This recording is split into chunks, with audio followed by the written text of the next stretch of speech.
Well, I want to thank you, Suzanne, for putting up that program and keep inviting me back to give a talk, which is a great and fun opportunity for me to share what is close to my heart, and that are relationships.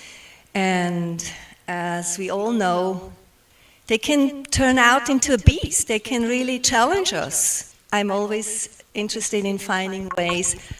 What can we do to make it easier for us and for our partners, and in the end, for our relationships? Because I treat them like a third entity. I'm going to jump in right away. I came across this quote in my quote collection. I have a huge collection of quotes. And I felt like, ooh, that's a good one for tonight. So I will leave it up, and maybe at some point you will also understand why I have chosen this picture as a background for the quote. So do what you did in the beginning of a relationship and there won't be an end, by Anthony Robbins. It sounds really great, it sounds easy and good, doesn't it? And you know, when we are in the first phase, in our honeymoon or infatuation phase, it's really easy to do all that. We are naturally at our best. We are attentive, we are attracted to each other, we can't wait to see each other, we are good communicators, even if we are not that great in our normal life. But in that phase, we are just at our best. And it is because we are supported, and just to simplify it, I call it a cocktail of hormones that are flushing through our bodies and have an incredible altering effect on our brains. They really change our brain chemistry. So we are constantly on sort of a high, and that's why it's so easy to be at our best, attentive, and attracted to each other. I want to ask if it's okay if I do a little exercise with you, where I will invite you to go back in time, remember a specific person that you fell deeply in love with, and I will guide you through it, but the purpose of it is to find out what did you do in the beginning of that specific relationship. It can be with a partner that you're still with, or it can be somebody that it turned out not to be a long-lasting relationship. Are you up for it?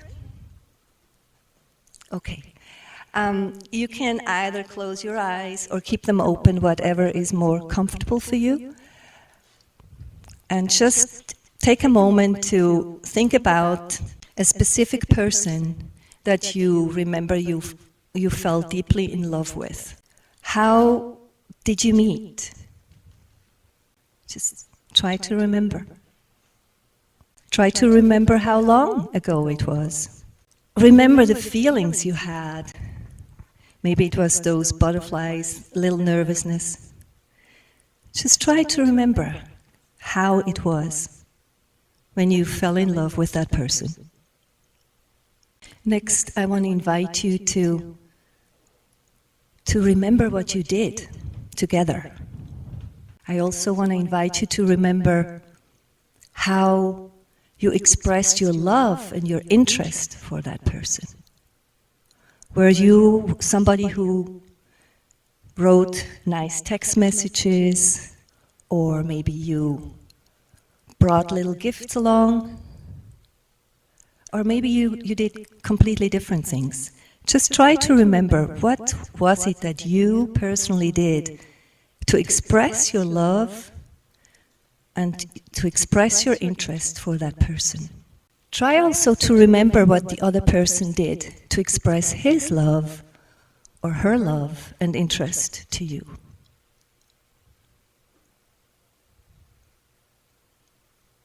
How did that person do that? And then prepare yourself to come back in time, into now, into this space. Are you up to share a little bit with your neighbor? Or do you want to just, because I would love to just protocol, what you did, what kind of actions you did, or little gestures, or just to get a sense of what we do in that moment. Are you open to share with your neighbor? I would not do it for long, just each a minute or so.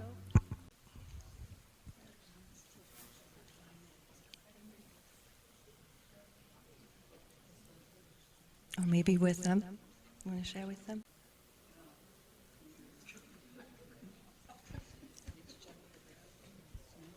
Ready to hear what others did?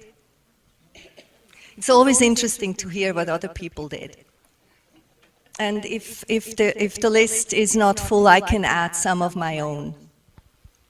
I can even start. I was always beaming at that person. I was just so happy to see that person.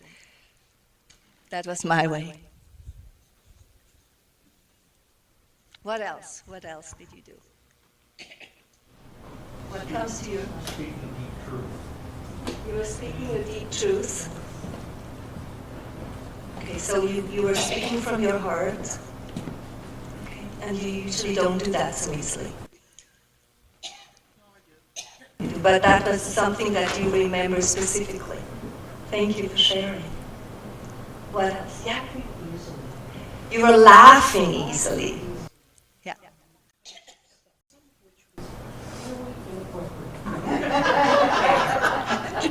So she just said that she was laughing about things that were inappropriate even. So it was just this giggly mood. Yeah. Yeah, laughing constantly. Mm-hmm. What else? Yes. Dancing. You were dancing a lot. Yeah. I practiced a special song and sang it to him. Wow, you even practiced a special song and sang it to him. On the guitar. Wow. That is wonderful. Yeah? Kathy? You were nervous. Did you do something special to express your interest and your love? Oh, yeah. Well, yeah, we go and we do things we had in common, like hear music. So you went to music, to concerts and festivals. Yeah, you did a lot of fun stuff, I guess, huh? Yeah. Yeah. We went camping a lot. Went camping. You went camping. You went outdoors. Got away. Right away, right out into nature together. How fun. What else did you do? We biked a lot together. You bicycled a lot.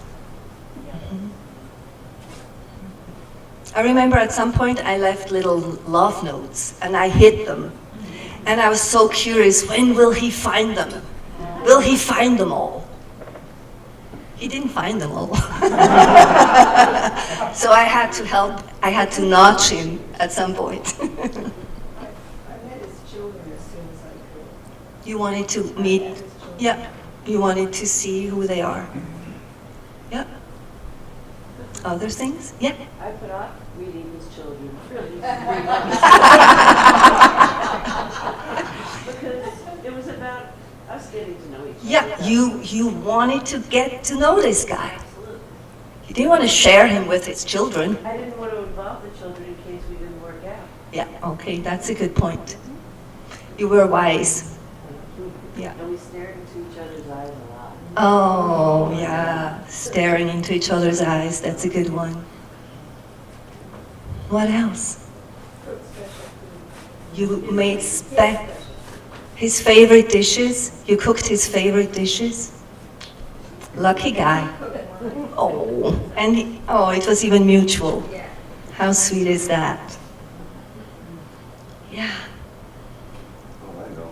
Yeah. I washed her car all the time. Wow, you washed her car. She had the most shiny car in town. So we lived on a dirt road, so. Oh. So you had to wash it often. Or blow it off with the leaf blower. You know. Oh. Oh. So those sweet little acts of services, huh? Oh. I think it's just such a sweet phase that we could get really addicted to. And some people even do that, you know, they fell in love. When that special feeling is gone, they stop, find somebody else, which in a way is understandable. It's maybe not very sustainable, but on the relationship level, to build a long-lasting relationship. But I can understand that somebody gets really addicted to that phase. Thank you, Suzanne. So when we look at that, it's just, this list just warms my heart. And maybe you remember even more when you're on your drive home. I think it's a good thing to remember what we did in the beginning of our relationship. It's also a way to really spark that appreciation for each other again. And you know, sometimes we have to tweak it. We can't do it one-on-one. Sometimes we have to find new things. But it's definitely a creative and fun way if you look to infuse your relationship with positivity. As I said, it's this hormone cocktail that boosts. It's like a love-boosting cocktail. So we are just really supported by our bodies to feel how we feel, to do all these things naturally. They are a no-brainer to do in that phase. At some point, those hormones, they go back to normal production, and we go back to our normal selves, our usual selves. And in this phase, we also often have the need to differentiate and be different again. Because in that first phase, we usually just want to be together as much as possible. And then we want to feel again how life feels without that person, how we are when we are just by ourselves. It doesn't mean that we are not open or don't want to see that person anymore, but we also have to feel how we are doing without that person. And depending very much also on what we have experienced as children in our relationship with our main caregivers, what kind of role model we had, how we learned to attach to a significant other, and especially also what relationship skills we were able to acquire so far. This phase can be a very, very challenging time, a painful and challenging time for a couple, and that's why it's also called power struggle phase. When we are stuck in I'm right and you're wrong, when we are expressing mainly our frustration with each other, it becomes really, really difficult. And yet just be aware that this can happen. This is sort of normal. On the other hand, this phase, I like it, I'm glad we have it built in naturally. It's also a time where we can really find out how compatible we are, how we can work things out, how many common values we actually share. And depending on how that phase goes, we might decide to end it, and it might be a good thing to end it at that point. What I found talking about relationship skills, I can talk about many different ones because there are many different ones, but the one that I personally and also in my work, through my work, have found as one of the most important one is having compassion. And compassion, to me, has two folds. One is having compassion for myself and also compassion for the other, in this case, my partner. I define having self-compassion like this. We are in touch with our needs, we are in touch with our thoughts, we are in touch with our feelings, and we don't have to judge them or ourselves for having them. So when we want to practice compassion, it's really important that we learn to stay away from judgment, or we recognize how detrimental judgment is for learning to have compassion. So, like, we really have to appreciate and learn to love ourselves with our good qualities, with our defaults, and we fail. And we don't have to be come down hard on us and judge us and feel like, oh, I'm such a loser, I just can't do anything. We have to have compassion for us, for ourselves in those moments. And I make a clear distinction between having self-compassion and having pity for ourselves. Pity is, we are in a place of victimhood, poor me, and this has nothing to do with self-compassion. Self-compassion comes with taking responsibility for our well-being and for our happiness. We are asked to have an understanding, or learn to have an understanding for the situations we are in. So when we do the same for our partners, when we have to practice having compassion for our partners, it's again very, very crucial that we can stay away from judgment, that we don't have to criticize them, him or her, judge him or her, that we can just be curious and open, that we replace judgment with openness and curiosity. But you know, it's a skill that we have to practice, and sometimes we don't have it available. And we stay frustrated and upset with each other, and we yell and we scream, we have arguments, and it just doesn't go anywhere. Other than when we're doing that too long, we will eventually kill our relationship, and we will hurt each other tremendously.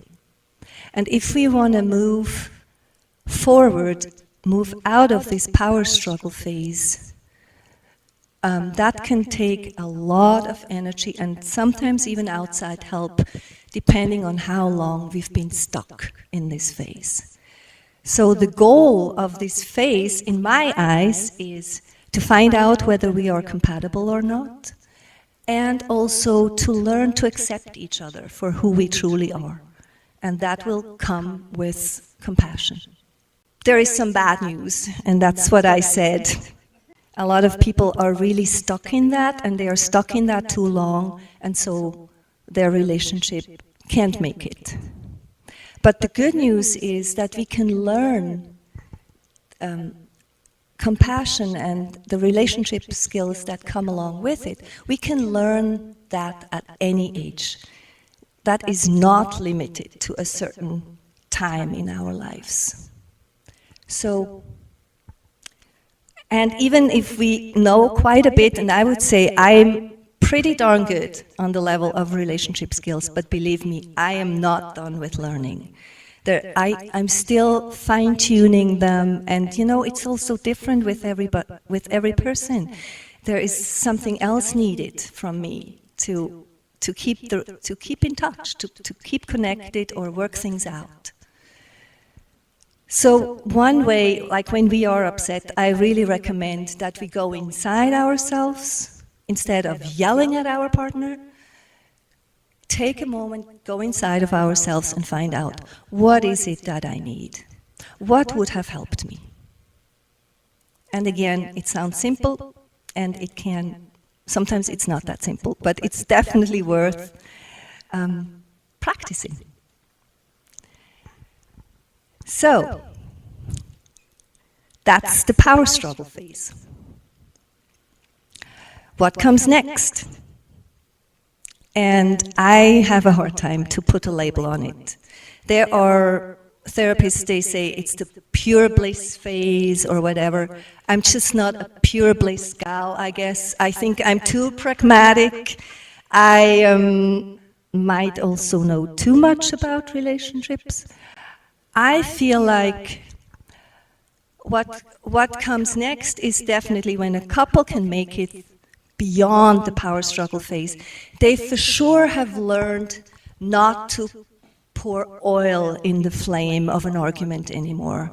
They for sure have learned to calm themselves down and each other.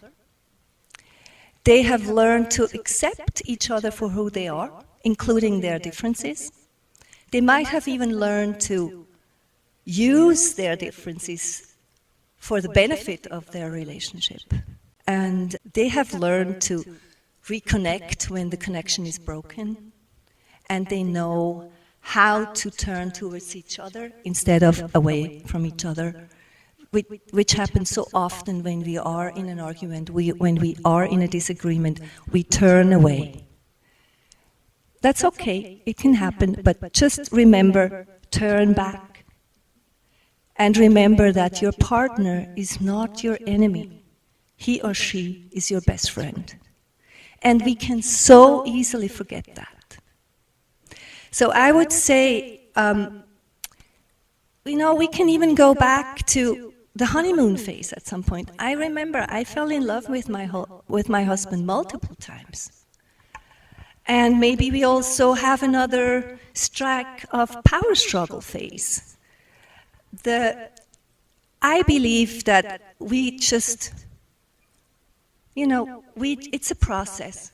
And we go back and forth, and sometimes it is easy, and sometimes the relationship is more a challenge. But once we made it through a power struggle phase, we have the experience that we can work things out. We have the experience that, yes, it's normal. A relationship, you, my partner, you will take me out of my comfort zones. It's just a given. We don't even have to think about that anymore. So there is another aspect that I would like to share with you, and it's knowledge that I came across quite a number of years ago from neuroscience that I just found fascinating. And some of you may already know that that our brains have a negativity bias, and for others it might be new. We do have a negativity bias built in, not in the infatuation phase, because our brain is sort of drugged and our critical thinking is not at its best. But normally we have this built-in negativity bias, and I think it's part for our survival, which means we remember negative, threatening, unpleasant moments or interactions by far better than kind and pleasant ones. And to illustrate that, I brought my Teflon pan. So when it comes down to positive, nice, and kind interactions, our brains are built like Teflon. They just slip off. We just can't remember it. It's just as if our brains would be made out of Teflon. But on the other hand, the negative ones, and I put my mic down. Like Velcro. They just stick. They stick in our memory. We will not forget them so easily. So what does that mean for our relationships? There is a guy, not a guy, he's actually a really famous couples therapist, and his name is John M. Gottman, and he speaks about a ratio of 1 to 5, which means when we have one negative interaction, we have to counterbalance that with 5 positive interactions. And I used to say like, oh, yeah, I don't know if this number is right. But the more I learn about neuroscience and our brains, I think he might be darn right, actually. So that is not in our favor. is not in the favor of our relationships. What I also learned, and I learned that from another therapist, and his name is Rick Hansen, is that it will take our brain about 5 to 10 seconds to remember a positive, kind interaction. So that means that we need to learn to really take it in. And it's like a sunset. Like when you see a beautiful sunset, you stop your car, you hop out of it, you sit down and you watch it. And you are really excited about it, you take it fully in all these colors, and you don't run away, you just sit there and look. And in a way, you have to treat your partner's positive interactions like taking the beauty in of a sunset. Take the beauty of that positive interaction in. And I wanted to say something else, and it just skipped my mind for a moment. I will remember it. Oh yeah, I know it now. What I wanted to say is that cultivating positivity in our relationship has 3 different aspects. One is to create them ourselves and be really generous with them. Remember the 1-to-5 ratio? Be generous with your positive interactions, with acknowledging your partner or doing kind things for them. And the second is be on the lookout for positive interactions of your partner. We are so good at seeing the negative. Just change that. Put like a pair of glasses on that wants to see the positive interactions of your partner. And once you detect it, once you see one, let it in. Like a beautiful sunset, or like we woke up this morning to an incredible landscape, a magical landscape of snow, and the sun was coming through. Boy, was that nice. Treat positive interactions of your partners exactly like a morning like today, or a sunset. And there are people, for them, it comes easy. They can do that more easily than others. But again, it's just a matter of practicing. And we can actually practice right now. I invite you to look at my quote on that picture and just give it 5 to 10 seconds to look at it and take it in. And maybe you're even thinking about positive things that you did in the beginning of your relationship. Yeah, we went longer than 5 to 10 seconds, and I think we only benefit when we take more time, when we really make the space to intentionally create positivity in our relationships, but also intentionally allowing it in. And that's it. So, and if you have any questions, this is a really good moment to ask questions. Yes? What's the difference between a sunset and naivety? How would you answer me that question? Well, a lot of times, from my own experience, I have fallen in love with the idea of a person and overlook their negatives. So, in order to fall in love with someone and just take in their good, I guess maybe that's kind of the question. Well, remember the power struggle phase? In the power struggle phase, that's the time where we can really check the other person out and check out, or how can we work things out? Do we really have enough in common? Because in that phase, you will be able to see more clearly who that person is. And that's why I personally like the power struggle phase, although I don't like power struggles. But I think the phase itself is a is a very, very valuable time.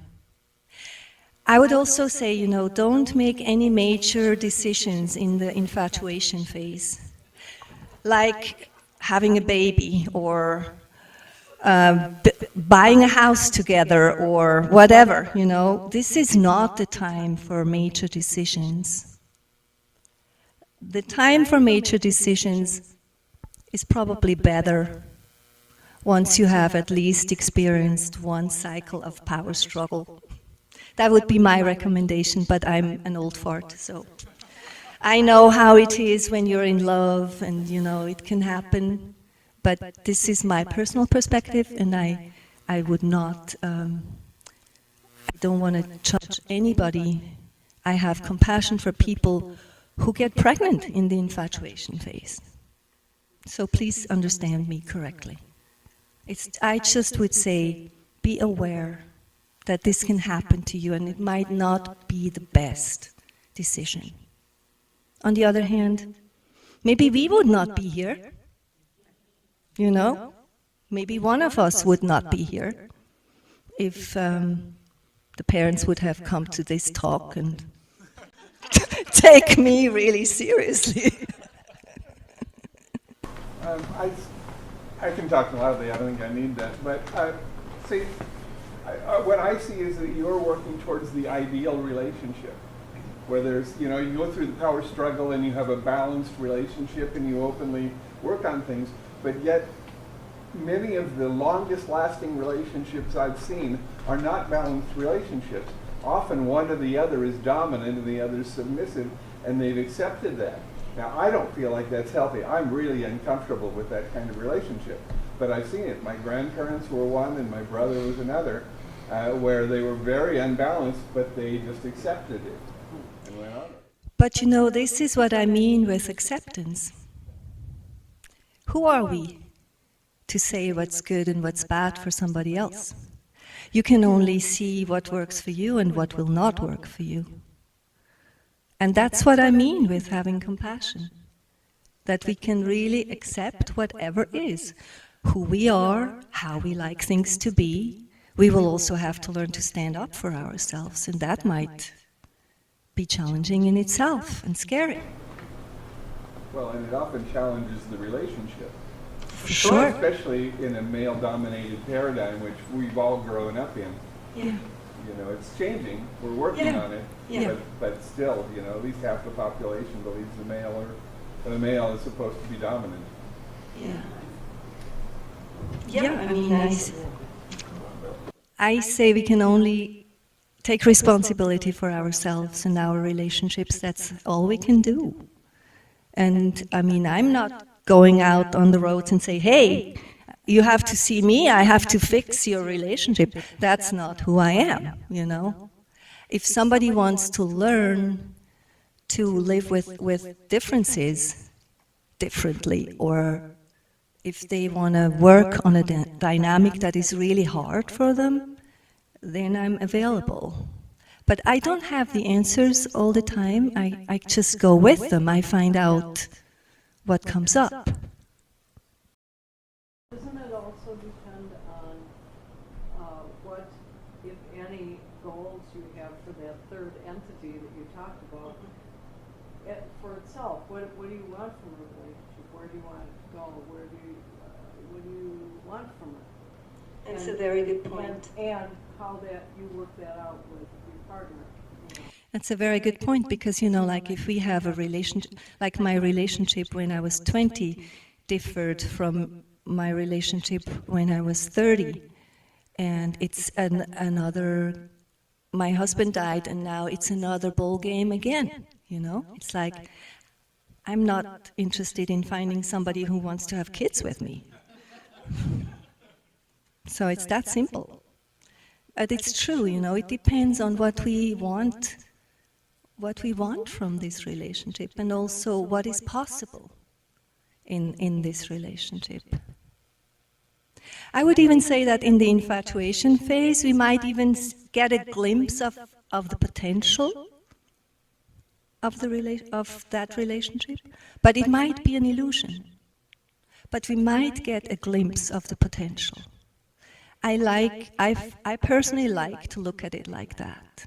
Did I say that cultivating or practicing compassion, that sometimes it's easier to have that just for ourselves, and then later we learn to expand to have compassion for our partner?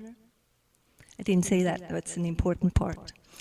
And also, I think true compassion means we can have compassion for ourselves and compassion for the other.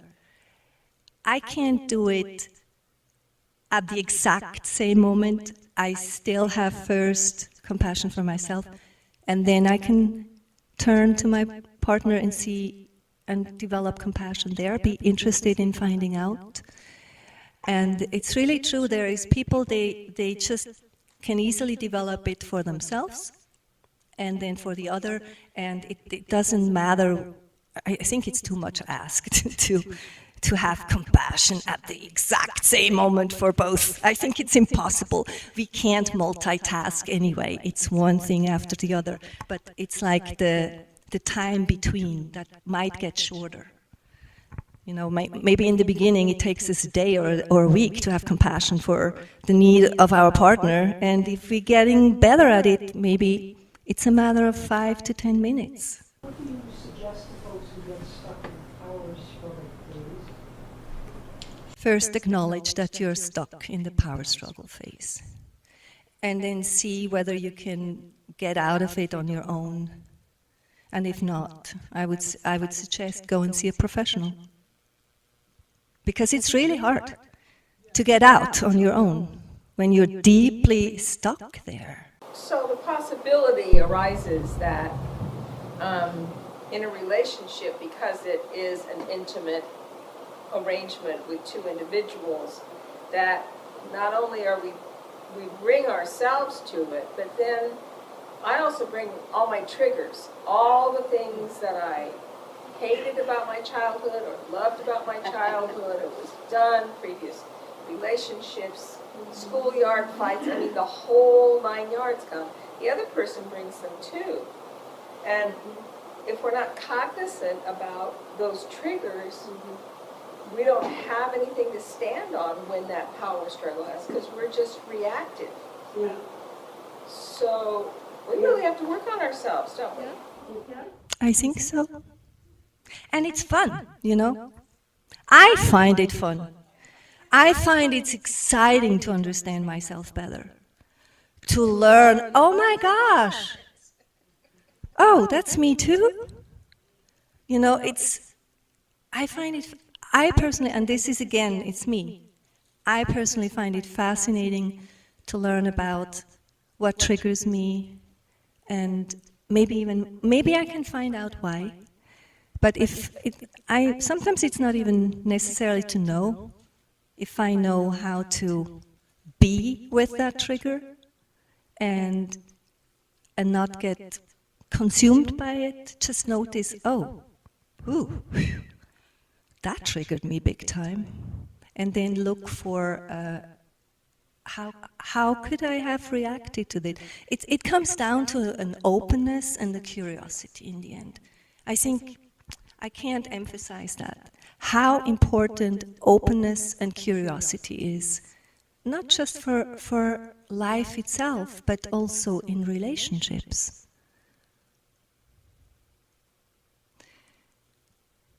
Yeah, and it can be scary, it can be challenging, and yet I have to say it's my favorite way of growing. I wouldn't miss it. I wouldn't want to miss it. I don't know, just sort of comment or anything that you have to explore this, it just occurs to me, like, you know, that what next phase kind of, it's like, you know, like no relationship is going to be everything that you want it to be, but it's like that kind of dichotomy with, it's clearly got some of what you need and some of what you want, and, you know, trying to reconcile those, I guess part of that is, you know, that compassion thing that you have to have for yourself and the other, but it's, you know, it's, anyway. Yeah, and also remember what is really good. what is good in your relationship, and be appreciative of it, and express that. Because as you said, you know, there is no such thing as a partner that can fulfill all our needs. But there might be somebody who's willing to at least listen or try and do his best, or say, you know what, I'm sorry, but I can't do that. At least then we know, okay, yeah, maybe I can get it someplace else met. It doesn't mean I have to go out and have an affair. That's not what I'm talking about. But there are so many people who can help us out when we are with a specific need. I mean, there's the problem-solving phase where, you know, you can be creative and come up with ideas of how to solve those issues. But, you know, I guess the power struggle phase is when you're caught in all your baggage. Both parties are, you know, it's just you have this emotional thing that you need to, like, you know, express. And so you can't, it's not even about, you know, resolving anything. It's kind of more about, like, just seeing it or, you know, acting it out. Yeah, that's a good point. You know, another really important relationship skill is not to take things so darn personally. You know, to realize, oh, maybe this has nothing to do with me. And maybe at some point we can even say, you know what, this has nothing to do with you, but I'm so pissed right now. And I can't help it. And I need to express it. So please, get an umbrella or whatever and protect yourself. I have given that advice to people who come and see me, you know. Don't take it on. You don't need to put yourself in this bubble, in this protection bubble. Maybe it's really enough that you don't leave, that you are present even if your partner vents. And if it's not, if you can't, walk away, go on a walk. Go out in nature, do something that calms you down. Because I really know that when we are in a triggered state, we can't find any solutions. We can't even listen to each other.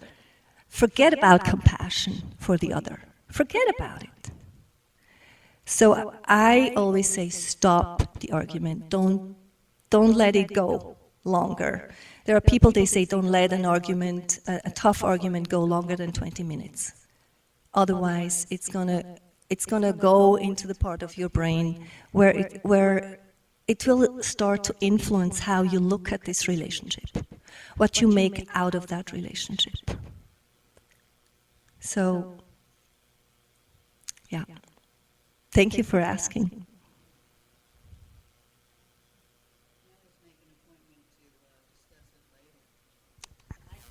You can always make an agreement to discuss it later when you're not freaking out. When you're not freaking out. Yeah, when your brain is calmer and you have access to your prefrontal cortex again, and you can see the bigger picture and you can think again and you can analyze. That's a very good point. Yeah.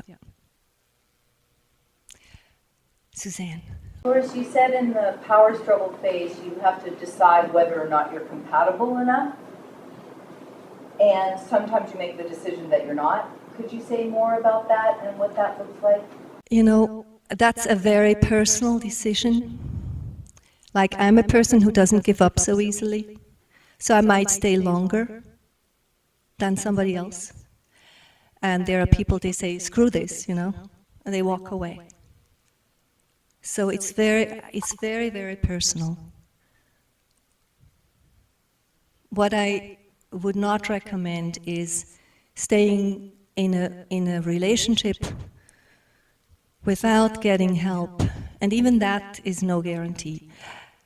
But don't stay too long in a relationship that is so hard, because it can really affect your health. and it might even affect your outlook on relationships in general. So I think we are good. Thank you for all the questions you asked.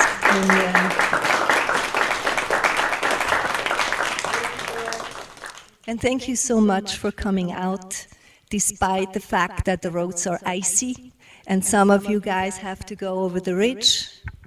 I really appreciate your coming. Thank you.